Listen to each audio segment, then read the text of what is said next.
Bilakah akta ini akan dikuatkuasakan dengan sepenuhnya di Parlimen ini? Apakah status terkini? Pucung ingin bermula dengan Kepala Birs 1 Parlimen 010000 urusan Parlimen. Saya ingin mengucapkan syabas santanya kepada kerajaan kerana telah pun membawa RUU Perkhidmatan Parlimen yang juga pun diluluskan oleh Dewan Yang Mulia ini. Akta ini menggantikan Akta Perkhidmatan Parlimen 1963 yang asal yang telah pun dimansuhkan pada tahun 1992. Selepas 33 tahun, kerajaan perpaduanlah yang menunjukkan political will yang cukup kuat untuk mengembalikan otonomi kepada Parlimen. Di mana Perkhidmatan Parlimen sekarang menjadi entiti yang berasingan daripada Perkhidmatan Awam dan Parlimen mempunyai otonomi untuk menguruskan bajet sendiri. Akta ini akan mengukuhkan kali lagi demokrasi negara kita dan mewujudkan semak dan imbang antara legislatif dan eksekutif yang lebih kuat. Walaupun akta ini telah pun diwartakan, tetapi Pucung kira ia akan mengambil masa untuk penstrukturan semula pentadbiran organisasi. Pucung ingin tahu bilakah akta ini akan dikuatkuasakan dengan sepenuhnya di Parlimen ini. Apakah status terkini? Seterusnya, Pucung juga ingin membawa perhatian Dewan Yang Mulia ini kepada Kepala 040200 menaik taraf pembaikan dan penyelenggaraan bangunan.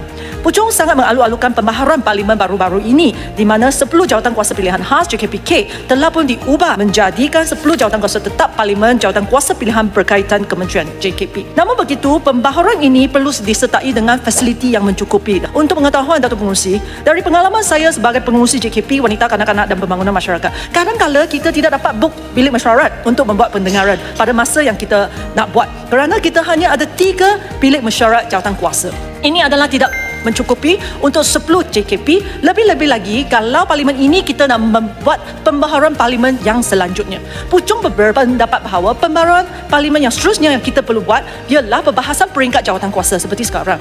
RUU Pembekalan Belanjawan ataupun RUU yang lain perlu dibuat sebagai jawatan kuasa, bukan di Dewan Utama tetapi di bilik jawatan kuasa. Ini adalah kerana di bilik jawatan kuasa, di peringkat jawatan kuasa, kita ada to and fro discussion. Dasar boleh dibuat dan kita boleh soal topik dengan lebih teliti. Untuk pengetahuan Datuk Pengerusi, semalam JKP Wanita dan JKP Pembangunan Insan 15 ahli Parlimen kita duduk bersama di bilik jawatan kuasa, kita berbincang dengan Kementerian Pendidikan, PDRM, KKM berkenaan dengan isu-isu keselamatan pelajar. Saya mendapati bahawa perbincangan yang kita buat di bilik jawatan kuasa ini adalah jauh lebih mendalam dan efektif kalau kita bandingkan dengan Dewan Yang Mulia ini. Kalau kita tengok hari ini, kita bincang, semua kita bahas di Dewan Yang Mulia ini. Lepas itu, Menteri akan gulung. Tetapi masa dia gulung, mungkin apa yang kita bahaskan tidak sempat untuk jawab. Dia jawab secara tertulis atau tidak sempat untuk jawab soalan selanjutnya. Oleh itu, kita akan stuck di sana. Dan kadang-kadang kita perlukan sesi yang seterusnya untuk membincangkan topik yang sama. Kalau Parlimen ini kita boleh membuat pembaharuan di mana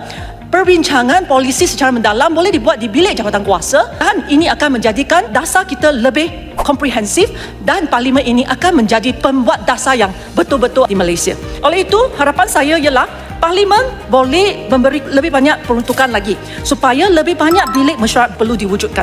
Kerana kalau kita nak membuat perbincangan begitu banyak di peringkat jawatan kuasa, kita perlu ada bilik mesyuarat dengan fasiliti-fasiliti yang tertentu seperti mic, kamera, dan kita juga kena ada pasukan Hansat yang diperlukan. Selain itu, Pucung juga ingin cadangkan pengurusan Parlimen di mana show-show penyata yang dibentangkan oleh JKP perlu dijawab oleh pihak eksekutif. Sekurang-kurangnya secara bertulis. Show ini perlu dijawab satu demi satu. Setuju atau tak? Kementerian setuju tak show JKP? Kalau ya, apakah rancangan pelaksanaan? Kalau tidak, kenapa?